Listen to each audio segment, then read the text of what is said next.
Bonjour à tous et à toutes, chers adhérents de BHC. Quand Myriam, la sœur de Moshe Rabbeinu, la fille de Amram, qui était le grand de la génération, elle voit son père qui divorce de sa femme, puisqu'il ne veut pas avoir d'enfants, après que Pharaon a décrété que tous les enfants mâles qui naîtront, on les jettera dans le Nil. Alors Amram divorce de sa femme pour ne pas avoir d'enfants. Et sa fille lui dit, qui était prophétesse déjà à l'époque, elle lui dit: ton décret est plus difficile et plus grave que celui de Pharaon. Pharaon a décrété seulement sur les mâles, toi tu décrètes aussi sur les femelles, il n'y aura pas de filles même qui vont naître.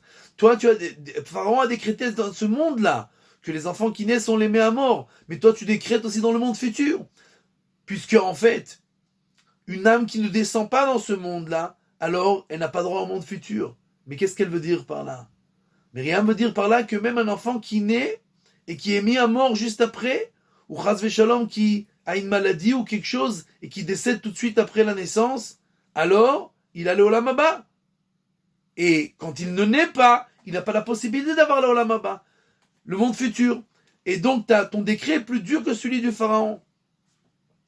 Le Rav Tzadka a donné une parabole à cette chose-là. Il y avait quelqu'un qui n'était pas très intelligent qui arrive à la ville et il prend l'autobus pour voyager de Jérusalem à Beersheba. Il paye le ticket et il voit encore plusieurs personnes qui payent le ticket avec lui et qui montent. Après quelques stations, il voit des gens qui commencent à descendre. Alors il leur crie dessus: mais vous êtes bêtes, pourquoi vous descendez maintenant? Vous avez payé la même chose que moi, restez jusqu'au bout. Et les gens le regardent en rigolant et disent: qui c'est qui est bête dans cette histoire?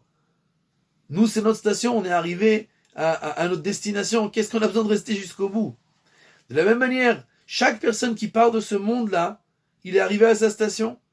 C'est vrai, nous avons mal, nous languissons, nous nous sommes habitués les uns aux autres. Mais au final, la seule chose qui peut nous renforcer, c'est de se rappeler que chaque personne a sa station, que chaque personne est arrivée à destination. C'est ce que Myriam nous a enseigné, que même un enfant qui naît, qui est mis à mort, chas v'shalom, par Pharaon tout de suite après, au moins il a le monde futur. Il a fait sa réparation, il a fait ce qu'il devait faire dans ce monde-là.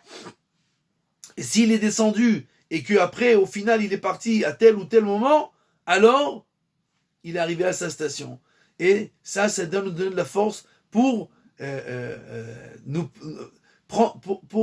même quand il arrive des catastrophes, il arrive des choses très difficiles, alors on a la force de surmonter, puisqu'on sait que, au final, chacun a sa station.